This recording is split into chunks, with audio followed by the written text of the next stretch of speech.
Salut tout le monde, c'est Zido et aujourd'hui on se retrouve pour l'unboxing du GAN 15. Je suis super contente de le recevoir et de pouvoir l'ouvrir avec vous. Donc on va commencer tout de suite. Donc je pars sur un nouveau format, donc avec un peu de face cam et un peu de pas face cam, pour que vous voyez un petit peu ma réaction. Donc c'est parti, on commence tout de suite l'ouverture. Donc évidemment, j'ai commandé ce cube sur A2Cube, comme d'habitude. On ne change pas une équipe qui gagne. Donc on va voir un peu ce qu'il vaut. Il y en a plein qui me disent, tu sais, Zido, les GAN c'est un peu surcoté et tout. Moi j'adore vraiment leur feeling. Donc c'est pas demain que je vais arrêter de les acheter. Donc c'est parti. Il est là. Le GAN 15. Wow, il est déjà la boîte. Bon, la boîte vous l'avez sûrement déjà vue. Voilà. La boîte du GAN 15 envoyée par A2Cube. Donc je précise que c'est moi qui ai acheté ce cube. Donc on y est, on a le GAN 15 juste ici. On va maintenant ouvrir la boîte. Évidemment j'avais rangé mon couteau, c'est malin. Donc pour ceux qui ont vu l'unboxing du Aoshwang 5x5, cette fois j'ouvre pas avec une touillette. J'ai retrouvé mon fameux couteau, un peu disproportionné par rapport à ce que j'ouvre. Donc c'est parti. C'est marrant déjà, la boîte elle est toute douce, enfin genre je sais pas, c'est marrant. Enfin voilà du coup la boîte, elle est trop belle. Donc j'ouvre direct. Ok, la petite carte.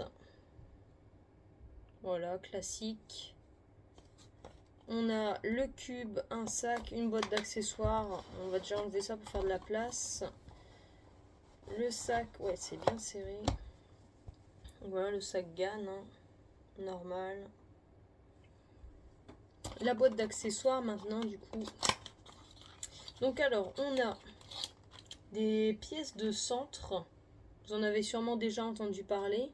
On a un accessoire pour régler le cube ici. Et ensuite, on a l'accessoire pour enlever les center caps. Donc, dans absolument l'intégralité des vidéos que j'ai regardées, ils disent que cet instrument est super satisfaisant. Voilà. Donc, ça permet d'enlever les center caps plus facilement, apparemment. On verra ça. Et du coup, on a le cube, évidemment. Donc, je vais laisser ça sur le côté. Ok, donc le cube juste ici. Donc, c'est pas exactement la même boîte que le GAN 14, mais à peu de choses près, c'est pareil. Donc, c'est parti.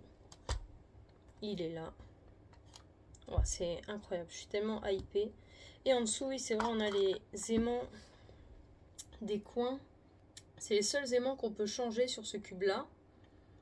Sur le GAN 14, on pouvait régler les aimants des arêtes, des coins, de ce que tu veux. Mais ça, on fera une comparaison si on veut dans une autre vidéo. Donc voilà pour la boîte. Et maintenant, du coup, le cube est juste ici. Donc déjà, les couleurs me paraissent différentes, surtout le vert. Est-ce qu'on est prêt pour les premiers turns? Moi je dis on est prêt, j'attends que ça depuis que je l'ai commandé, donc c'est parti. Déjà il me paraît bien serré, enfin on va voir, je me spoil pas. 1, 2, 3, go.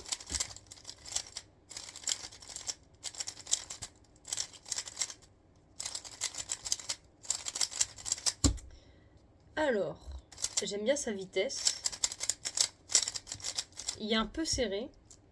Enfin, je sais pas, j'ai l'impression qu'il manque un peu de corner cutting. Ouais, tu vois, hop. Voilà, il bloque un peu, donc je pense que ça c'est un... Je pense que ça c'est un réglage à faire pour le coup. Il est léger, ça on me l'avait, enfin je l'avais déjà entendu, c'est vrai qu'il est vraiment léger pour le coup. J'aime beaucoup son feeling, je le préfère déjà au GAN 14, mais il a vraiment rien à voir pour le coup avec, avec le GAN 14 je trouve. Ok, donc là, sortie de la boîte, déjà il est complètement... Hein? Enfin bref, il faut le luver, il faut le préparer, ça c'est sûr. Mais en tout cas, j'adore complètement son feeling. Je vais pas le setup en vidéo parce qu'il faut d'abord que je vois un petit peu comment je veux le régler et tout. Mais on va passer tout de suite à du coup aux possibilités de réglage de ce cube. Donc en tout cas, très très bon feeling avec ce cube. J'adore totalement son feeling. Je le préfère à mon main actuel, franchement. Il est plus léger, c'est vrai. Maintenant, je trouve que les gens abusaient un peu sur le fait qu'on le sentait large et tout. Bon, ouais, vite fait. Mais du coup, voilà, moi pour l'instant, j'adhère à 100%. Maintenant, on va voir un petit peu comment le régler. Donc c'est parti. Donc je prends du coup cet instrument qui permet d'enlever les center caps. Voilà, c'est vrai que c'est vraiment pratique ça. J'aime beaucoup. Donc là, vous avez du coup les deux façons de régler le cube. Donc vous avez la tension en bas et l'élasticité en haut. Donc là, la tension elle est à 5 et l'élasticité est à 2. Donc moi la tension j'aurais tendance à la baisser un peu parce que je vous dis je trouve qu'il est un peu serré. Et l'élasticité par contre j'aime bien donc je pense que je vais laisser comme ça. Donc comment ça se passe? Donc là où il y a les 3 crans, on va utiliser ce côté de l'outil pour régler du coup l'élasticité.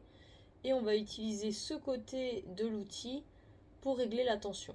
Donc au final les réglages que j'ai fait sur ce cube, donc j'ai préféré mettre la tension à 6 et l'élasticité je l'ai mise à 4. Donc je rappelle de base l'élasticité était quand même à 2. Donc je l'ai vraiment beaucoup augmenté. Et ensuite ce que j'ai fait aussi en plus de changer les réglages internes du cube, c'est que je l'ai lubé. Donc pour ça j'ai utilisé du FZ Calm. Donc de manière à le rendre fluide mais aussi le ralentir un peu. Donc vous entendez peut-être la différence quand je le tourne. Et j'hésitais à rajouter aussi un autre lube. C'est celui-ci. Pour que ça donne encore un autre feeling au cube. Mais ça j'ai pas encore testé. Donc là pour l'instant il n'y a que du FZ Calm dedans. Donc voilà un petit peu pour mes réglages si ça vous intéresse. Maintenant ce que je vous invite à faire c'est on va se faire un petit AO5 pour avoir le dernier mot sur ce cube. Et je vous laisse avec ça. Ok, donc un dernier mot sur ce cube pendant que vous regardez l'AVG. J'ai eu le coup de cœur en sortant de la boîte, ça c'est sûr et certain. Maintenant au début il était un peu rapide. Il a fallu jouer sur le lube et aussi la tension et l'élasticité pour le rendre adapté à mon niveau, à ma vitesse et tout. Donc maintenant voilà, je l'adore, je fais des bons temps avec. J'ai l'impression que mes temps même sont presque améliorés alors que j'en fais vraiment pas souvent du 3-3. Donc maintenant est-ce qu'il faut l'acheter ou pas, ça c'est difficile à dire. Moi je vous conseillerais de l'essayer avant si vous pouvez bien sûr, parce que selon comment la personne l'a lubé, selon comment la personne l'a réglé, le feeling va être différent évidemment. Du coup voilà, c'est à vous de faire votre propre avis. Maintenant vous avez le mien, moi j'adore, j'adhère, je valide. Du coup voilà, je vous laisse avec la VG et on se retrouve pour de prochaines vidéos. Salut tout le monde et merci d'avoir regardé.